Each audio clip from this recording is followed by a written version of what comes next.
Hello friends, இன்றைக்கி Sunday ஸ்பெஷலாக நம்ம ஒரு ரெசிபி தான் பார்க்க போகிறோம். பீஃப் கிரேவி தான் பண்ண போகிறோம். இந்த ரெசிபி செய்கிறது ரொம்பவே ஈஸி, எல்லாராலும் செய்யக்கூடியது. வாங்க இது எப்படி பண்ணுறது நம்ம வீடியோக்குள்ளே போய் பார்க்கலாம். ஃபஸ்ட்டு நான் ஒரு 1/2 கிலோ பீஃப் எடுத்துக்கிட்டேன். அதுக்கு ஒரு 1/2 ஸ்பூன் மட்டும் உப்பு சேர்த்து குக்கரில் ஒரு 8 விசில் வச்சு வேக வச்சு எடுத்துக்கிட்டேன். 8 விசில் வைக்கும் போது அந்த கறி ரொம்பவே சாஃப்டாகிரும். குழந்தைங்க கூட சாப்பிட்லாம், அந்தளவுக்கு சாஃப்டாகிரும். அதுக்கப்புறமா அதுக்கு தேவையான பொருள் என்னென்னு பார்த்துடலாம்.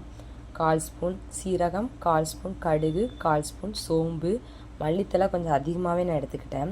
கருவேப்பிலை கொஞ்சமாக எடுத்துக்கிட்டேன். மல்லித்தலை நம்ம அதிகமாக போடும் போது இந்த கவுச்சி ஸ்மெல் அதிகமாக இருக்காது இந்த கறியில். அதுக்காண்டி நான் மல்லித்தலை அதிகமாக எடுத்துக்கிட்டேன். பொடி வெங்காயம் கொஞ்சம் நிறையாவே கட் பண்ணி எடுத்துக்கிட்டேன். உங்களுக்கு தேவையான அளவு கட் பண்ணி எடுத்துக்கலாம். பொடி வெங்காயம் எவ்வளோத்துக்குள்ளே அதிகமாக சேர்க்குறோமோ ரொம்பவே டேஸ்ட்டாக இருக்கும். தக்காளி ஒரு சின்ன சைஸ் தக்காளி 3 தக்காளி நான் கட் பண்ணி எடுத்துக்கிட்டேன். பெரிய சைஸ் தக்காளினா நீங்கள் 2 எடுத்துக்கலாம். ஒரு இஞ்சி பூண்டு விழுது இன்ஸ்டண்ட்டாக அரைச்சது எடுத்திருக்கேன். இன்ஸ்டண்ட்டாக அரைச்சது பண்ணும்போது ரொம்பவே டேஸ்ட்டாக இருக்கும். என்னென்ன மசாலா நான் சேர்த்துருக்கேன்னா 1/4 ஸ்பூன் மஞ்சள் தூள், 1/2 ஸ்பூன் மிளகுத்தூள், 1/2 ஸ்பூன் மல்லித்தூள், 1/2 ஸ்பூன் கறி மசால் பொடி, 1/2 ஸ்பூன் சிக்கன் பொடி, 1/2 ஸ்பூன் குழம்பு மிளகாய் தூள் சேர்த்துருக்கேன். அதுக்கப்புறமா நான் வேக வச்ச பீஃபையும் எடுத்துக்கிட்டேன். ஃபஸ்ட்டு அடுப்பை பற்ற வச்சு நான் ஒரு பாத்திரம் வச்சுக்கிட்டேன். அதில் 5 டேபிள் ஸ்பூன் ஆயில் சேர்த்துக்கிட்டேன். உங்களுக்கு தேவையான அளவு நீங்கள் ஆயில் சேர்த்துக்கலாம். நான் கம்மியாக சேர்க்கறனால ஒரு 5 டேபிள் ஸ்பூன் மட்டும் ஆயில் சேர்த்துக்கிட்டேன். இந்த ஆயில் கொஞ்சம் சூடாகி வந்ததுக்கப்புறமா நம்ம கடுகு, சீரகம், சோம்பு வச்சுருக்கோம்ல அதை போட்டுடலாம். அதுக்கப்புறமா அது லைட்டாக பொரிஞ்சு வந்ததுக்கப்புறமா நம்ம மல்லித்தலையும் கருவேப்பிலையும் போட்டுடலாம்.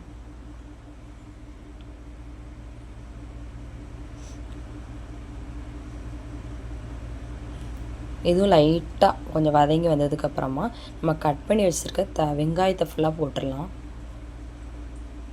வெங்காயம் நல்லா கலர் சேஞ்ச் ஆகிற வரைக்கும் கொஞ்சம் நல்லா கலர் சேஞ்ச் ஆகிற வரைக்கும் கொஞ்சம் நல்லா வதக்கிட்டே இருங்க.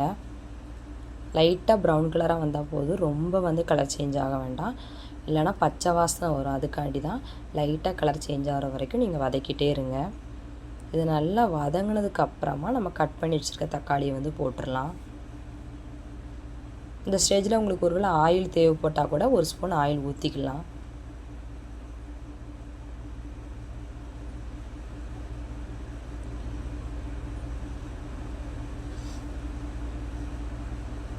இந்த ஸ்டேஜில் இந்த மாதிரி லைட்டாக கலர் சேஞ்ச் ஆகும் போது நான் கட் பண்ணி வச்சுருக்க தக்காளியை போட்டுக்கிட்டேன்.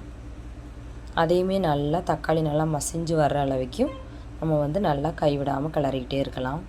தக்காளி கொஞ்சம் நல்லா மசியணும், அப்போ தான் கொஞ்சம் டேஸ்ட்டாக இருக்கும். இல்லைனா அதுவும் கூட கொஞ்சமாக பச்சை வாசனையாக அடிக்கும். ஆனால் தக்காளி நல்லா மசிகிற அளவுக்கு கொஞ்சம் கிண்டி விட்டுக்கோங்க. அதுக்கப்புறமா நம்ம அரைச்சி வச்சுருக்க இஞ்சி பூண்டு விழுதையும் போட்டுக்கலாம். அதையும் சேர்த்து நல்லா மிக்ஸ் பண்ணி விட்டுக்கோங்க எல்லாத்தையும் சேர்த்து.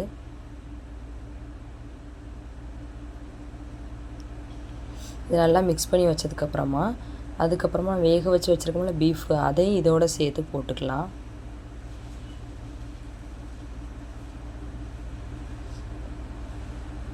இந்த வேக வச்ச தண்ணியை நான் தனியாக எடுத்து வச்சுருக்கேன். இந்த தண்ணியை நம்ம ஊற்றி பண்ணும்போது அதுவும் ரொம்பவே டேஸ்ட்டாக இருக்கும். நம்ம அந்த தனியாக வேறு தண்ணி ஊற்றுறதுக்கு பதிலாக நம்ம பீஃப் வேக வச்ச தண்ணியை ஊற்றும் போது ரொம்பவே டேஸ்ட்டாக இருக்கும். அதனால் அந்த தண்ணி நான் தனியாக எடுத்து வச்சுருக்கேன். நம்ம தேவைக்கு ஏற்றாப்புல இந்த தண்ணியை ஊற்றிக்கலாம். அதுக்கப்புறம் இந்த மசாலா ஃபுல்லாக நான் போட்டு ஆட் பண்ணிக்கிட்டேன். அதையும் சேர்த்து நல்லா மிக்ஸ் பண்ணிக்கலாம். எல்லாம் சேர்த்து ஒன்றா மிக்ஸ் ஆகிற மாதிரி எல்லாத்தையுமே மிக்ஸ் பண்ணி விட்டுறலாம்.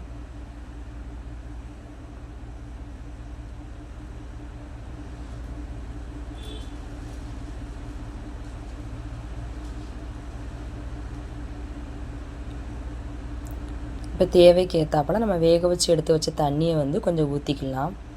ஏன்னா கொஞ்சம் பிடிக்கிறக்கூடாது, நம்ம கிளறி விடும் போது சட்டியில் கொஞ்சம் அடி பிடிக்கும். அதனால் நம்ம அந்த வேக வச்ச தண்ணியை கொஞ்சம் ஊற்றிக்கலாம். நான் அதில் 1 கிளாஸ் ஊற்றிக்கிடுதேன். அதையும் சேர்த்து மிக்ஸ் பண்ணி விட்டுறலாம். நீங்கள் ஒருவேளை வேக வைக்கும் போது தண்ணி ட்ரை ஆகிட்டால் கூட நம்ம நார்மல் வாட்டர் கூட ஊற்றிக்கலாம்.